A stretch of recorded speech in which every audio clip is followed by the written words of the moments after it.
ఈరోజు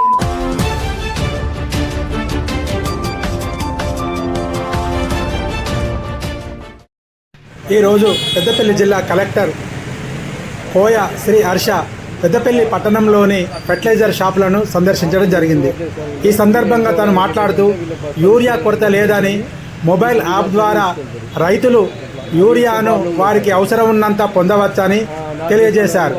ఈ కార్యక్రమంలో పెద్దపల్లి అగ్రికల్చర్ ఆఫీసర్ మరియు సంబంధిత అధికారులు, ఫెర్టిలైజర్ షాప్ యజమానులు తదితరులు పాల్గొన్నారు.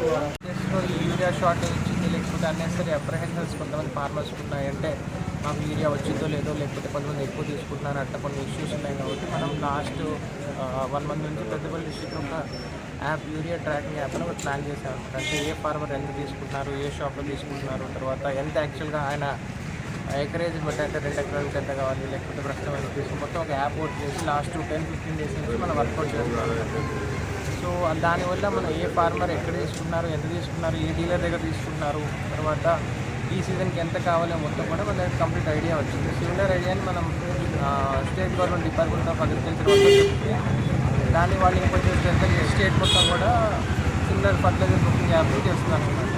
ఇప్పుడు ఆ యాప్ ఒకసారి చెక్ చేయడం జరిగింది. అది మీరు ఓలా కానీ ఊబర్ కానీ ట్యాక్సీ బుక్ చేసినట్టే అన్నట్టు. మీరు ఇంటి దగ్గర నుంచి మీరు ఇన్ని బ్యాగ్స్ కావాలని చెప్తే మీరు డీలర్ దగ్గరికి వస్తారు, ఆ యాప్ ఓటీపీ చూపెడతారు, వెంటనే బుకింగ్ అనేది అవుతుందన్నమాట. సో దట్ ఒక పెద్ద ఫార్మర్ ఎక్కువ తీసుకుంటారు, మాకు రావట్లేదు అట్లా ఏమి ఉండకుండా మీకు ఎన్ని కావాలి, 1 ఎకరానికి 3 కావాలనుకోండి, మీరు 3 మీకు ఎప్పుడెప్పుడు తీసుకోవాలని ముందే ప్లానింగ్ చేసుకోవచ్చు. షాప్ దగ్గర క్రౌడ్ ఎక్కువ ఉంటుంది, అట్లాంటివి ప్లాన్ చేయడం జరిగింది. సో దాన్ని ట్రయల్ బేస్లో నుంచి మనం ఇంతకుముందే ఒక యాప్ చేసి వర్క్ చేస్తున్నాం కాబట్టి ట్రయల్ బేస్లో మన దగ్గర లాస్ట్ 3 days నుంచి పెద్దపల్లి డిస్ట్రిక్ట్లో చేస్తున్నారు. సో ఇది ఏమైనా ఫీడ్బ్యాక్ ఉంటే మన గవర్నమెంట్ అడిగింది. సో ఓవరాల్గా అయితే ఏం ఇష్యూస్ లేవు. సో ఇదే మన గవర్నమెంట్తో చెప్తున్నాం. అది రేపు ఎల్లుండి నుంచి మిగతా 32 డిస్ట్రిక్ట్స్లో కూడా దీన్ని లాంచ్ చేయడానికి గవర్నమెంట్ ప్లాన్ చేస్తుంది.